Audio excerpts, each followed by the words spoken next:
The first set of mods comes to us this week from a guy over at the 2K forums by the name of Zurlocke, who brings to us his series of quality of life mods.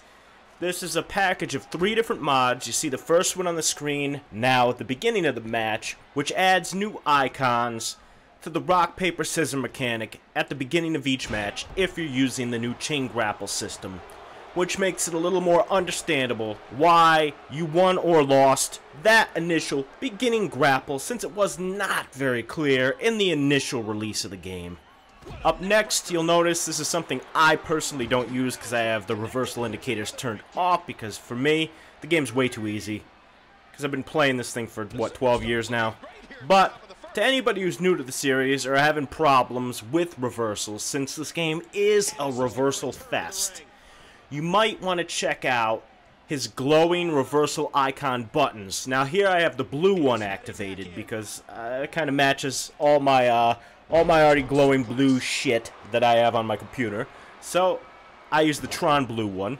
If you don't like that color, there's a variety of other colors you can use, but it just makes the reversal indicator stand out a little more to make it easier to see when it pops up if you're having trouble with reversals, because I know a lot of people have been complaining about that in the forums who are new to the gaming series, because that timing window is pretty small if you're not used to playing this thing.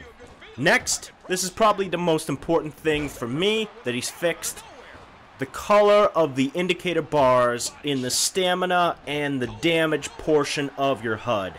He's made them so they actually make sense, unlike the nonsensical coloration that they originally came with. Now you'll see as guys take damage, it kind of goes from green to yellow to red in a way that actually, you know, visually makes sense, as opposed to what we had before. Now you see the match is taking place inside the NXT arena. But I don't know if you've noticed or not, but the NXT arena looks a little bit different. That's because the man himself, the head of Smacktalks, has brought to us an LED style apron for the NXT arena, which makes it look like how it does in real life. Personally, in real life, to me, these LED aprons are kind of like the 6-sided ring in TNA. Not really a big fan of them. I think they kind of look stupid. But with that being said, that's how they look in real life, so that's how I want them to look in the game. And I'm very glad that Smacktalks took the time to put this thing together, because it really looks spot on, exactly how it does in real life. I don't know how he achieved it, but it's fantastic work. And up next, we have, once again, PH Guy. This guy's just been on fire the last couple of weeks. He's hit us with a whole bunch of new mods. I need 50 episodes to fit in all the mods that he's come out with in the past 2-3 weeks. So we're just going to start flying through them. The first we have today is Bray Wyatt. He's updated Bray Wyatt's shirt, fixed a little skin coloration, real big improvement. Follow the buzzards, download his Bray Wyatt now on his YouTube channel, check out all his other stuff. He's got quite a lot on there, and I'm not going to be able to get to all of it in one episode. It's going to take a couple weeks for me to get through all the content he's put out.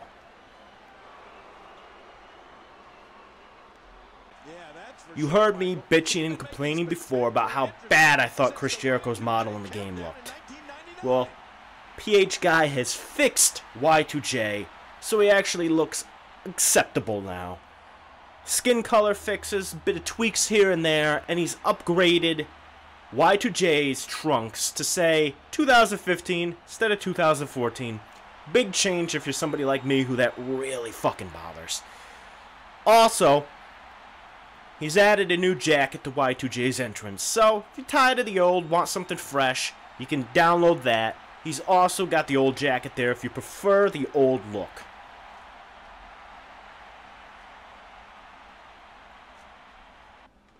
I already featured an update to the vintner, Eric Rowan, in a past episode. But Eric Rowan went and changed his attire again. Luckily, PH Guy has already got to work and already put out an updated Eric Rowan. So if you want to see the man who used to put together Rubik's Cubes and make his own wine. Look at how he does now. It's not going to change the fact that he's the most pathetic wrestler in WWE. But hey, at least now, in the game, he looks the part, even if in real life, he doesn't. PH Guy has also corrected the coloration of All-American Jack Swagger's singlet, switching it up from the in-game gray to the yellow that he wears today. Also, fixed his skin color as Jack Swagger kind of looked a little too tanned in the game. Made him look more how he does now.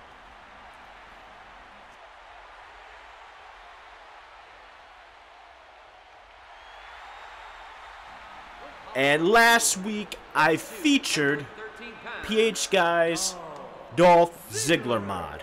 Unfortunately, in the video I actually didn't feature it because, like the WWE writers who thought that Dolph and Lana have chemistry, I fucked up beyond belief, and I ended up using the wrong capture footage of Dolph Ziggler. Now, here on screen is the proper Dolph Ziggler with his new darker hair, with his new attire, his new entrance shirt. So that's how it should have looked last week. My apologies to PH Guy. It wasn't intentional. And finally, we close out the week with a mod that is very small in scale, but really, really adds a lot to the game if you're somebody like me. And graphic fidelity is a big, important thing for you. I would never use the old arenas in this game because you couldn't turn off the film grain overlay, which pissed me off because the film grain overlays in games look fucking stupid. Really stupid. I mean, why would I ever want to play with a worse looking image? It makes no sense. It's a good idea on paper, but the option should always be there for you to turn it off. But that option was not there to turn it off. However, Narcotic Tundra has figured out how to turn it off. So now you can play in the old arenas without having that horrible film grain overlay over every single match. Also, this comes in handy for the mods that he's going to be releasing in the future, which are Pro Wrestling Guerrilla Ring, a CZW ring, all kinds of indie rings. So now you'll be able to use those without having that film grain filter fucking up the way the game looks. That's me done for the week.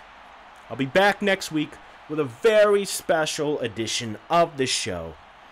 Up until this point, I've curated every single mod, tested them and used them myself, so I know they work, so I can recommend them to you.